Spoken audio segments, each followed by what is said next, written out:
Quoi faire quand on est dans le tourbillon émotionnel? Cette vidéo va te permettre de comprendre comment passer de l'action à être. C'est un passage indispensable en fait pour l'hypersensible et c'est, je crois, un des passages le plus compliqués en fait dans ta vie. Et donc je vais t'expliquer comment faire ce saut quantique dans le vide pour éviter en fait de revenir en arrière. Bonjour, je suis Carole de Picard, coach atypique. J'accompagne les hypersensibles, les surdoués et tous les êtres qui se sentent un peu bizarres sur cette terre à trouver son vrai chemin pour rayonner ce qu'il est dans le monde. Donc, il y a un moment en fait où, et on le voit bien aujourd'hui, qu'on est dans une phase où beaucoup de gens en fait se posent la question de comment passer quelque part de l'ancien monde où on nous demande de faire, où on nous met la pression, où c'est du dominant-dominé, voilà, où on joue un rôle quelque part, où on est dans le paraître. Comment passer du paraître au être? C'est tout l'enjeu de l'hypersensible et des surdoués.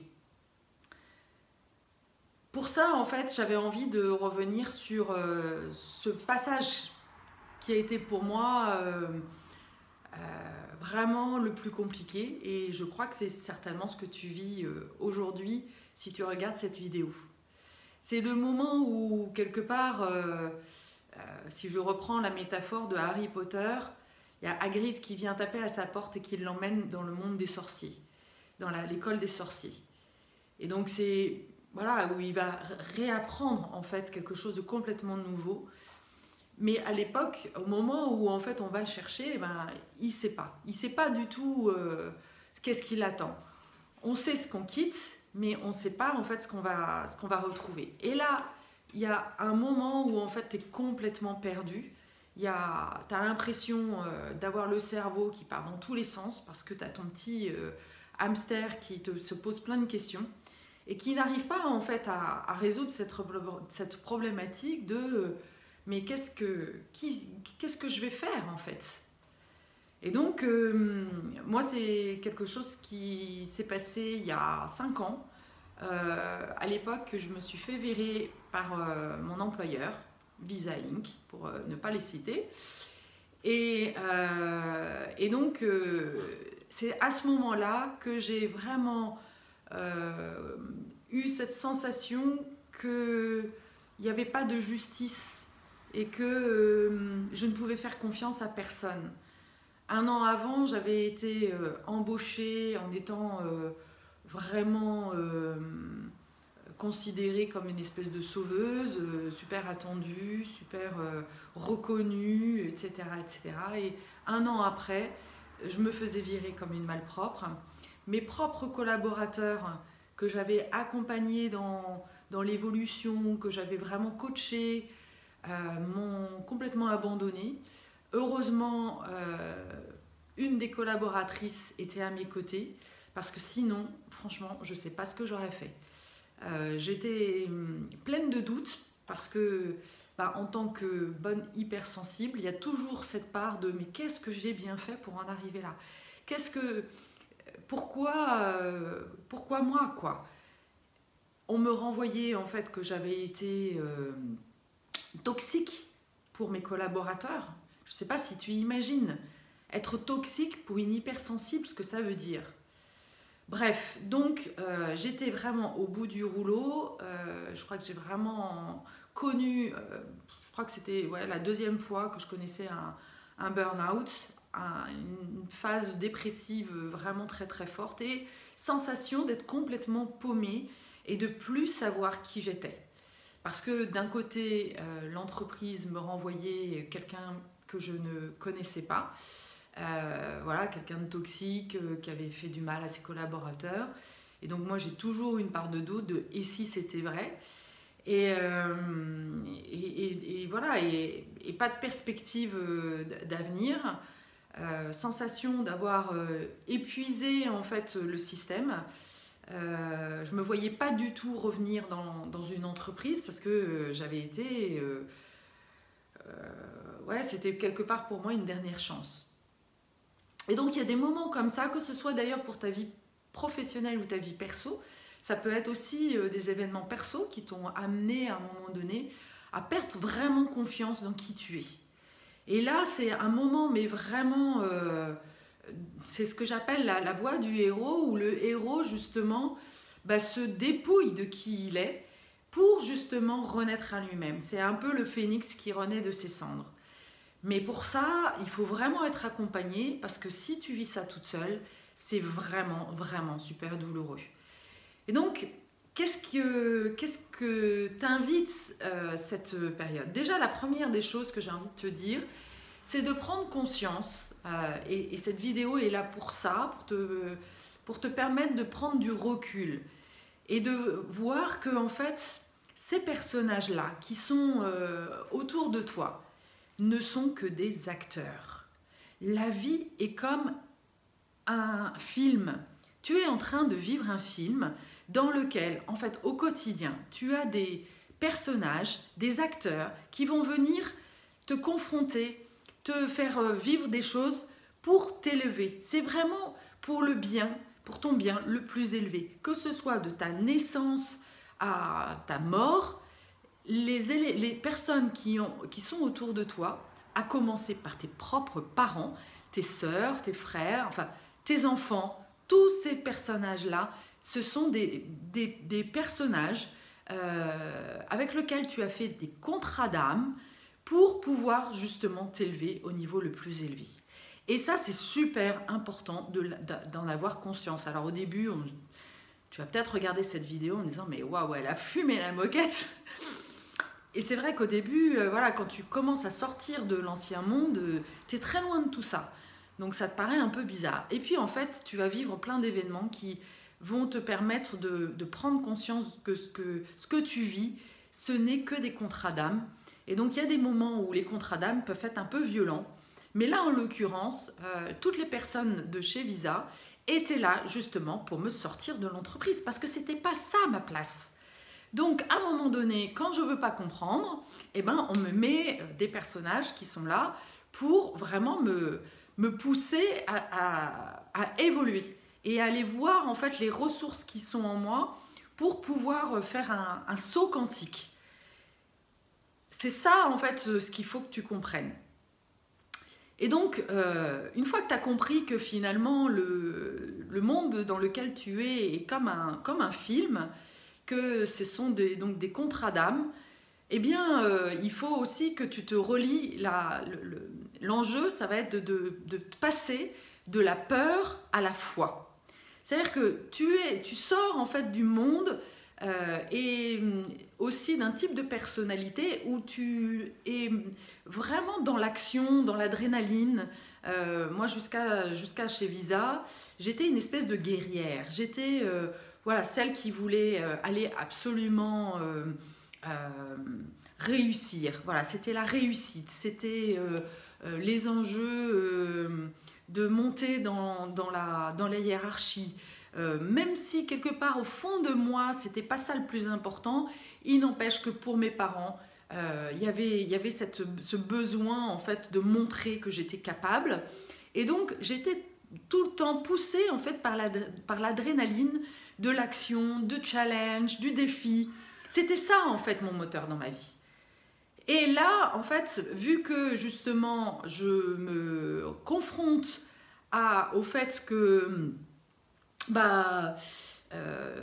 je peux faire confiance à personne, il y a un switch de personnalité. En gros, je suis passée de la warrior à la prudente. Tout d'un coup, c'était stop net.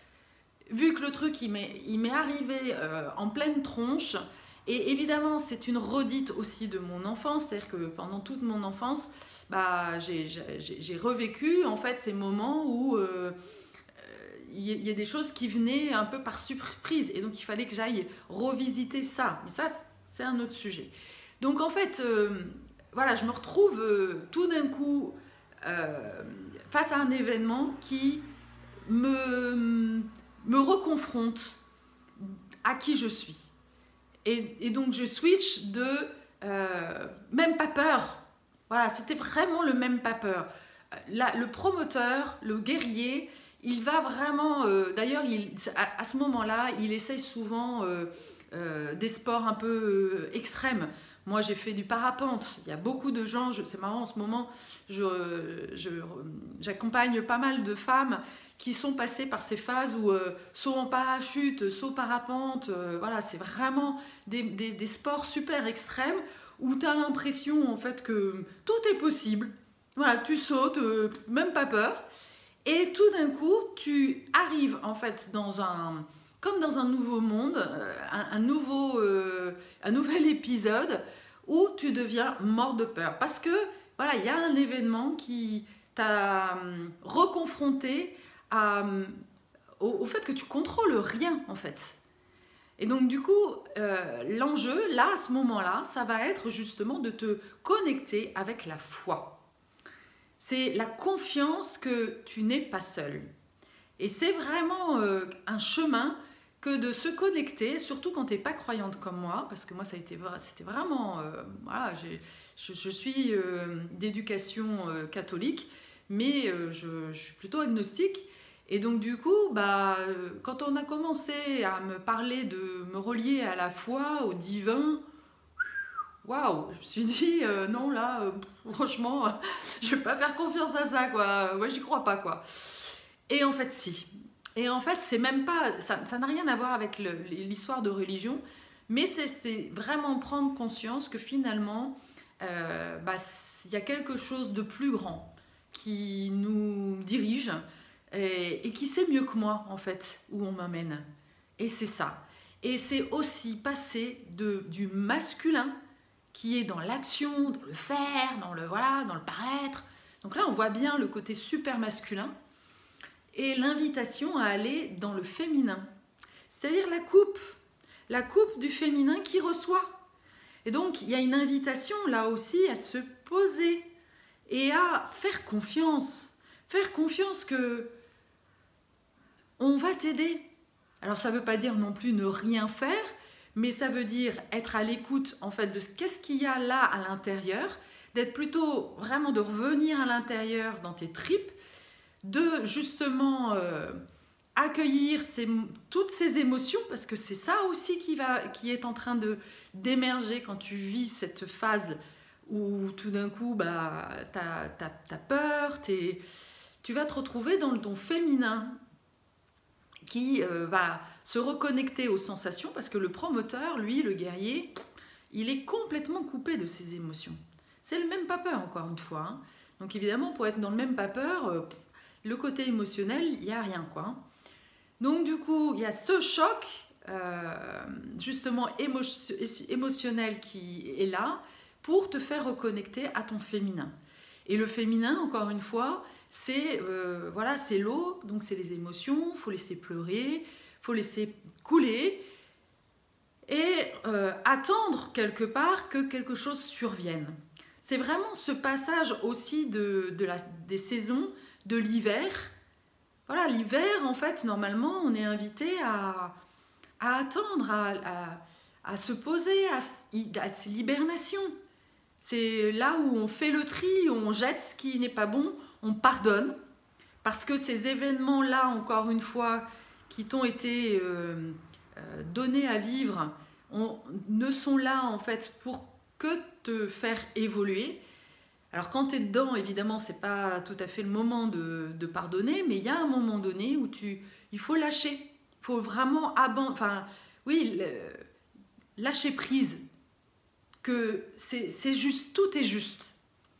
Et tu le sais au fond de toi, en fait, que si ça s'est passé comme ça, c'est certainement, il y a une bonne raison, mais pour le moment, tu ne sais pas forcément encore pourquoi. Donc, il y a vraiment cette invitation à aussi se confronter à ses peurs. C'est de rester dans ton canapé et de rester connecté à l'intérieur de toi pour transmuter les peurs. Et c'est vraiment... alors, évidemment, moi, j'accompagne les personnes aussi à transmuter les émotions, parce que tout seul, parfois, c'est pas facile, tu sais pas forcément comment faire. Mais quand tu commences quand tu as le mode d'emploi, ben, tu peux le faire toute seule en fait. C'est vraiment simple, c'est te reconnecter à les émotions, laisser venir en fait les images, les sensations, et puis lâcher en fait toutes les émotions qui sont là, quoi. Donc c'est vraiment ça, l'enjeu. Il y a une étape vraiment fondamentale pour pouvoir ensuite trouver ton vrai chemin de vie, ta mission de vie, c'est d'accepter cette phase de vide, faire ce vide en toi pour accepter le plein aussi.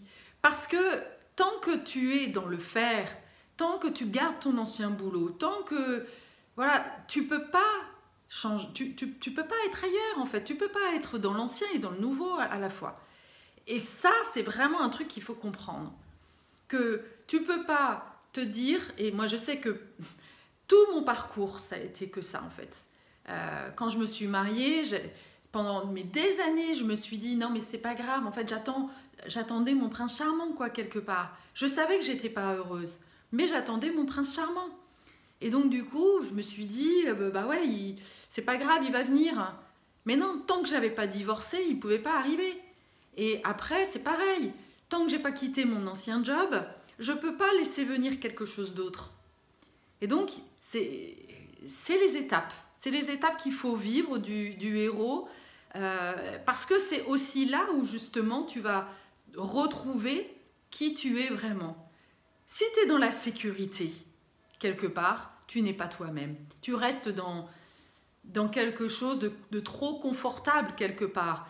Et pour pouvoir accompagner le nouveau monde, eh ben, il faut le vivre. Il faut vivre ce moment vraiment de peur profonde. La peur de la mort, en fait. Hein. C'est vraiment mourir à soi et renaître de ses cendres. Et donc, être, c'est juste ça.